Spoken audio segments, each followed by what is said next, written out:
terjadi ketidakharmonisan di dalam tubuhnya. Ya, maka butuh namanya apa lagi namanya? Pergerakan 5 unsur secara normal. Secara normal. Ya, bisa diarah dulu.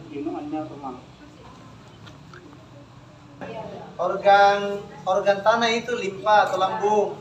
Ya, kemudian organ ginjal itu air ya. Kita kembali ke sini ya. Ada di sini semua. Nih. Kita lihat, bandingkan ke sebelah. Organ kayu itu adalah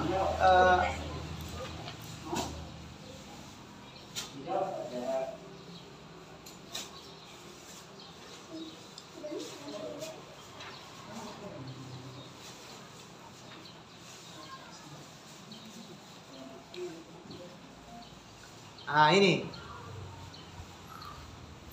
Jadi organ kayu. Coba lihat anunya. Ini sudah muncul ya? Iya. Sudah lewat tadi.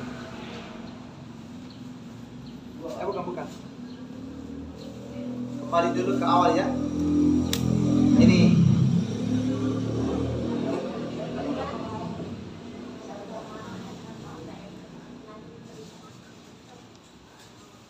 Atau akan terjawab sendiri sebentar. Karena panjang nih materinya ya. Akan terjawab sendiri sebentar. Karena ini wajib dihafal. Bukan lagi di luar kepala, memang sudah menyatu dengan diri kita ya. Ya, akan terjawab sendiri sebentar. Iya. Iya, baik ya. Baik. Masya Allah. Biasa. Tadi. Jadi 5 unsur di dalam tubuh manusia, yaitu ada hati, ada jantung, ada limpa, ada paru-paru, ada ginjal. Nah sekarang, kalau yang 5 ini kita hafal, kan kemarin kita sudah hafal pasangannya kan? Ini yang ada gambarnya. Kita sudah hafal pasangannya kan? Misalnya kalau kita organ hati, pasangannya apa? Empedu. Kalau jantung pasangannya apa? Usus kecil. Kalau limpa pasangannya apa? Lambung. Kalau paru-paru pasangannya apa? Usus besar. Kalau ginjal pasangannya kantung kemih. Ya, makanya 5 unsur ini ya di mana organ yang lainnya itu sudah terwakili. Sudah terwakili karena dia adalah merupakan pasangan ibu dan anak. Pasangan ibu dan anak. Ya, ada namanya pasangan ibu dan anak. Nah, sekarang kita masuk dulu. Kegunaan iusin. Kegunaan daripada 5 unsur ini. Yang pertama, pengelompokan unsur berdasarkan sifatnya. Atau bisa juga kalau tadi itu kita katakan pengelompokan unsur berdasarkan sifatnya. Ada unsur api, ada unsur tanah, ada unsur air, ada unsur logam, ada unsur kayu. Tetapi fisiologinya yaitu hubungan ibu dan anak, yaitu ibu menghidupi anak. Jika organ ibu lemah, maka otomatis anak bisa lemah. Jadi di dalam tubuh kita ini ada namanya organ ibu. Tetapi di balik organ ibu itu ada namanya organ anak. Ketika ibunya bermasalah, maka anaknya juga pasti bermasalah. Makanya ketika terjadi masalah pada anak, obati juga ibunya. Ya, jangan cuma anaknya. Ya, jangan cuma anaknya. Misalnya ya, sambil contoh, yaitu kantung kemih bermasalah. Kantung kemih bermasalah. Kita sudah berikan contoh kemarin kan? Kantung kemihnya banyak menerima operan batu saluran kemih. Ya, ternyata kantung kemih itu bermasalah. Bukan kantung kemihnya bermasalah, tapi sebetulnya yang bermasalah adalah organ ginjal. Organ ginjal yang bermasalah, makanya obati juga ginjalnya supaya sembuh juga permasalahan kantung kemihnya. Ya, karena ginjal inilah yang terjadi penurunan fungsi. Dia tidak bisa mengabsorpsi, dia tidak bisa melakukan filtrasi, dan dia tidak bisa maksimal di dalam mencerna cairan. Ya, cairan yang masuk mengendap ke dalam ginjal itu sehingga terjadilah namanya bekuan kristal.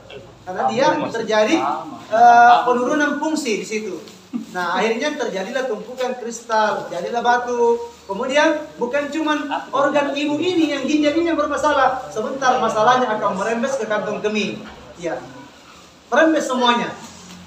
Tetapi sebelum ginjal ini bermasalah, ya ada sebelumnya yang bermasalah sebelum ginjal.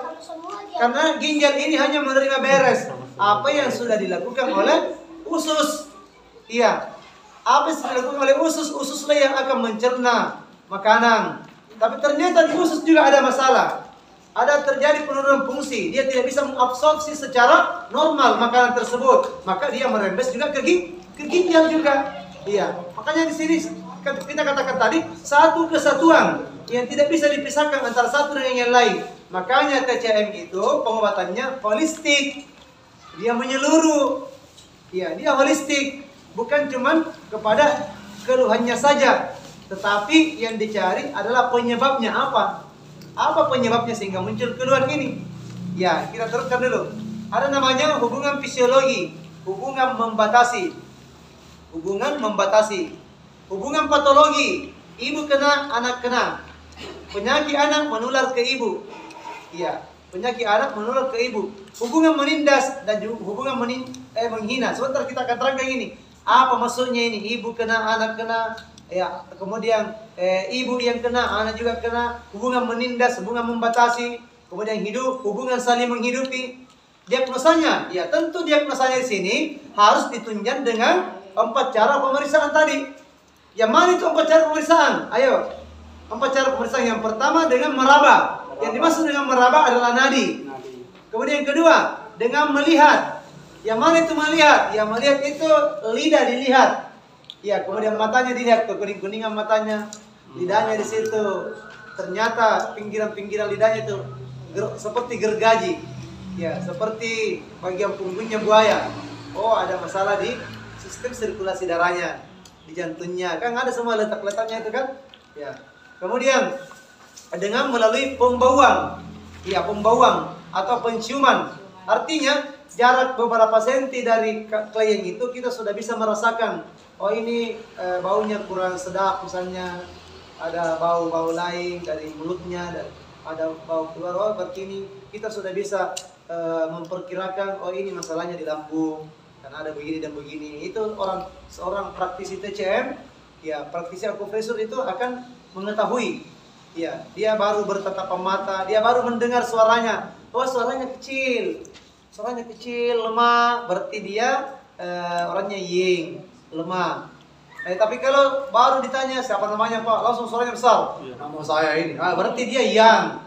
Ya, yang ada organ dari suara saja kita sudah bisa tahu organ yang mendominasi. Ya, dia ekses atau dia apa lagi namanya? Kebalikannya. Kemudian hubungan fisiologi. Itu ibu menghidupi anak. Ketika ibu tidak menghidupi anak, misalnya limpa lemah, maka paru-paru pasti lemah. Limpa lemah, maka paru-paru pasti lemah. Iya, kenapa? Karena paru-paru, iya, apalagi namanya paru-paru dihidupi oleh limpa. Bagaimana ceritanya? Iya, ceritanya begini. Tugas daripada limpa, Bapak Ibu sekalian, adalah mendistribusi sari-sari makanan yang sudah diproses oleh lambung dan usus kecil. Itu sari-sarinya itu diserap oleh limpa, dan limpa yang akan menuntaskan, mendistribusi sari-sari makanan itu kepada seluruh tubuh. Nah, oleh karena itu, ketika limpa lemah, maka otomatis paru-paru juga tidak bisa melakukan aktivitasnya secara maksimal, yaitu di mana paru-paru itu tempat pertukaran oksigen. Ya, disitulah tercipta O2 dengan karbon dioksida, O2 dan karbon dioksida, O2 dengan H2O. Di situ, ketika Qi yang ditransfer oleh limpa lemah kepada paru-paru, maka paru-paru juga akan lemah.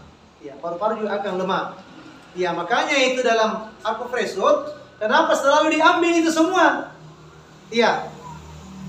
Titik paru-paru diambil, titik LU1, LU7, ya, LU9. Tetapi diambil juga titik limpa. Titik limpa di mana? Yang 4 jari di atas mata kaki bagian dalam. Titik SP4. Ya, SP4 sering diambil itu. Tetapi diambil juga titik ST36. yang 4 jari dari tempurung lutut bagian luar, yang di bagian luarnya tulang kering. Ya, ST36. Dan diambil juga titik LR3. LR3 yang di bawah sini, iya. Antara di punggung kaki sela batas jalur ibu jari dengan jari kedua. Di selanya itu ada situ LR, titik liver, titik organ hati. Iya, dan seterusnya. Jadi memang luar biasa aja, makanya nanti pada prakteknya sebentar, ketika misalnya kita langsung saya tunjukkan ini titik ojibnya sini, titik ojibnya sini, diambil itu, maka secara otomatis akan terjadi harmonisasi di dalam tubuh kita ini. Teori pergerakan 5 unsur di dalam tubuh kita ini akan langsung harmonis, semuanya dinyalakan, diaktifkan. Iya, itulah kehebatannya akupresur. Itulah kehebatannya akupresur, walaupun tanpa alat, tidak perlu ada alat, yang penting ada jari-jari tak. Ya, ada jari-jari tak. Namun dasar filosofinya ada di sini dulu. Nah, misalnya ketika ibu tidak menghidupi anak, misal limpa lemah, paru-paru lemah, apa yang akan terjadi? Maka tidak ada nafsu makan, orangnya mual, muntah, bisa kena diare, kembung, sebah kayak apa ya? Terasa kayak ada yang ikat di sini. Kemudian sendawa, ya. Kemudian badan terasa berat. Badan terasa berat. Ya, ketika paru-parunya lemah, ini tadi kalau limpa lemah. Tapi ketika efeknya adalah paru-parunya lemah, maka akan berimplikasi lagi kepada keluhan-keluhan lain. Maka paru-paru akan menjadi paru-paru lemah, ki pada paru-paru lemah, ya, ki atau ci pada paru-paru lemah menyebabkan batuk, kemudian batuknya berlendir, ada riak, banyak bening, sesak napas, kulit tidak bercahaya. Kulitnya tidak bercahaya, artinya itu kayak kurang bagus lah kulitnya. Itu efek daripada limpa lemah yang pengaruhnya paru-paru ikut lemah. Kemudian fisiologi ibu menghidupi anak. Ketika ibu tidak menghidupi anak, misal paru-paru lemah, ginjal lemah, iya. Kalau paru-paru lemah, maka ginjal lemah juga. Efeknya apa? Batuk, sesak napas, sesak saat terjadi inspirasi. Ya, inspirasi, maksudnya itu respirasi.